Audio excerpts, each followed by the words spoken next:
پاکستان تحریک انصاف کی جو ہے وہ فارن فنڈنگ ہے اور یہ فارن فنڈنگ کے اوپر جو ہے وہ جماعت کے اوپر الیکشن کمیشن جو ہے وہ پابندی لگانے جا رہا ہے۔ میں سمجھتا ہوں کہ ان کے آج کے فیصلے کے بعد جو بار بار ہم بات کہتے تھے، ہمارا یہ موقف تھا کہ یہ فارن فنڈنگ کا کیس ہی نہیں ہے، یہ پروہیبٹڈ ممنوعہ فنڈنگ کا کیس ہے۔ ممنوعہ فنڈنگ کے آرٹیکل 6(3) کے تحت الیکشن کمیشن اس کیس کو جو ہے وہ سن رہا ہے۔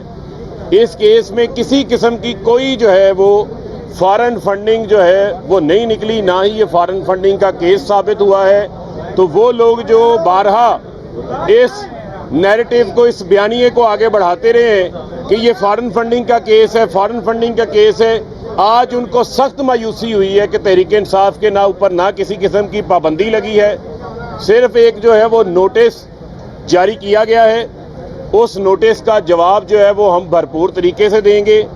وہ بھی تمام فنڈنگ جو ہے ہمارے پاس اس کے ذرائع بھی موجود ہیں، ہمارے پاس وہ تمام پیسہ جو ہے وہ بینکنگ چینل سے آیا ہوا ہے، اوورسیز پاکستانیوں کی طرف سے آیا ہوا ہے۔ اس کی تفصیلات بھی جو ہیں اس شو کاز نوٹس کو دیکھنے کے بعد اس کی تفصیلات بھی جو ہے وہ ہم جمع کروائیں گے۔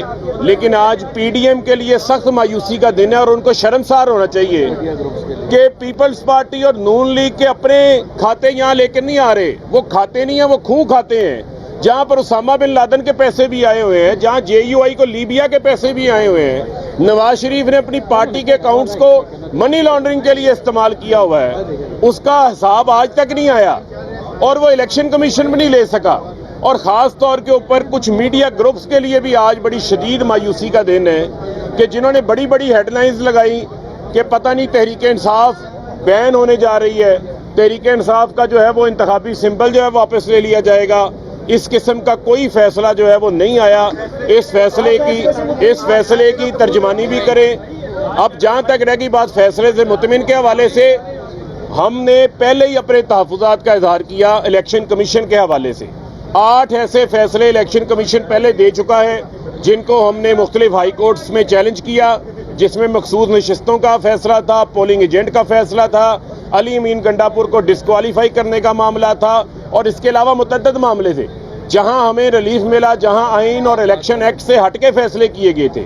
آج بھی یہ جو فیصلہ ہے، اس فیصلے کے اوپر الیکشن کمیشن نے سپریم کورٹ اور اسلام آباد ہائی کورٹ کے فیصلے کو مد نظر نہیں رکھا، جس میں تمام سیاسی جماعتوں کا فیصلہ ایک ساتھ سنانا تھا۔ پیپلز پارٹی اور نون لیگ کے ساتھ لاڈلوں جیسا سلوک کیا گیا ہے، صرف پی ٹی آئی کو پن پوائنٹ کیا گیا۔ اسکروٹنی کمیٹیاں تمام جماعتوں کی 2018 میں ایک ہی وقت کے اوپر بنائی گئی، لیکن اسکروٹنی کمیٹی کام مکمل کرتی ہے صرف پی ٹی آئی کا، الیکشن کمیشن فیصلہ سناتا ہے صرف پی ٹی آئی کا۔ میں آج الیکشن کمیشن سے، چیف الیکشن کمشنر سے یہ سوال پوچھتا ہوں کہ اگر آپ جو ہے وہ غیر جانبدار ہیں تو پھر ثابت کریں پیپلز پارٹی اور نون لیگ کا فیصلہ کہاں پر ہے، ان کا فیصلہ بھی آنا چاہیے۔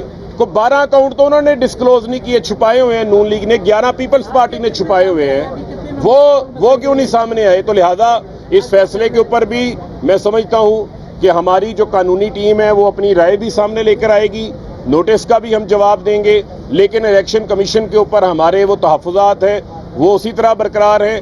فارن فنڈنگ کے حوالے سے ہمارا موقف کی جیت ہوئی ہے، جو ہم بار بار کہتے رہے ہیں کہ وہ الیکشن کمیشن کا ایک منٹ مکمل کرنے ہم ایک منٹ ادھر ہی ایک منٹ کوئی بات نہیں آپ اسی طرح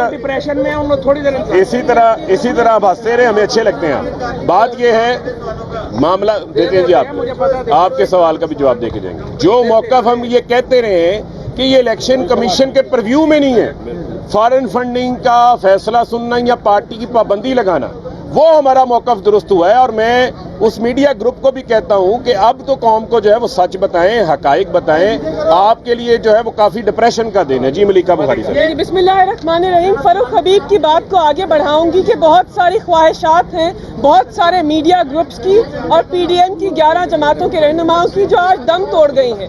ہم نے تو پہلے دن سے کہا تھا کہ پاکستان تحریک انصاف وہ جماعت نہیں ہے جس نے بیرون ملک سے فنڈنگ لی ہے، لیکن ایک ہمارے خلاف ایک پروپیگنڈا آگے بڑھایا گیا۔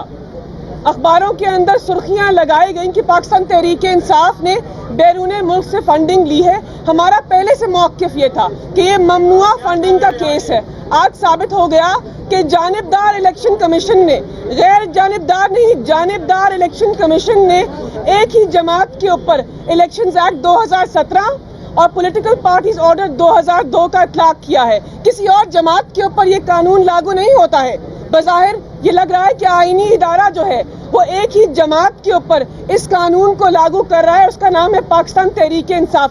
فاروق حبیب نے آپ کو بتایا کہ 2018 میں اسکروٹنی کمیٹیز بنائی گئی تھی، تشکیل دی گئی تھی، تو آج تک وہ رپورٹس کھل کر منظر عام پر کیوں نہیں آئیں؟ ایسا کیوں ہوتا ہے کہ اکثریت کی جماعت، پاکستان کی سب سے بڑی جمہوری جماعت کو ایک آئینی ادارے کے ذریعے دیوار کے اوپر لگایا جا رہا ہے؟ باقی پی ڈی ایم کے رہنما پیپلز پارٹی بتائیں کہ ان کے اکاؤنٹس کا کیا حال ہے. پاکستان مسلم لیگ نواز بتائیں کہ محترمہ شہید جو کہتی تھی کہ آپ نے اسامہ بن لادن سے فنڈنگ لے کے ان کی حکومت گرائی ہے، اس کے ذرائع کیا ہیں؟ JUIF بتائے کہ لیبیا سے فنڈنگ کب لی تھی. تو یہ سب چیزیں قانون کے دائرے میں ہونی چاہیے تھی، لیکن افسوسناک ہے کہ قانون کے مطابق اور آئین کے مطابق ہمارے ساتھ برابری کی حیثیت پر برتاؤ نہیں ہوا. پاکستان کا آئین کہتا ہے کہ سب سیاسی جماعتوں کے ساتھ برابری کے طریقے سے برتاؤ ہونا چاہیے تھا، وہ نہیں ہوا.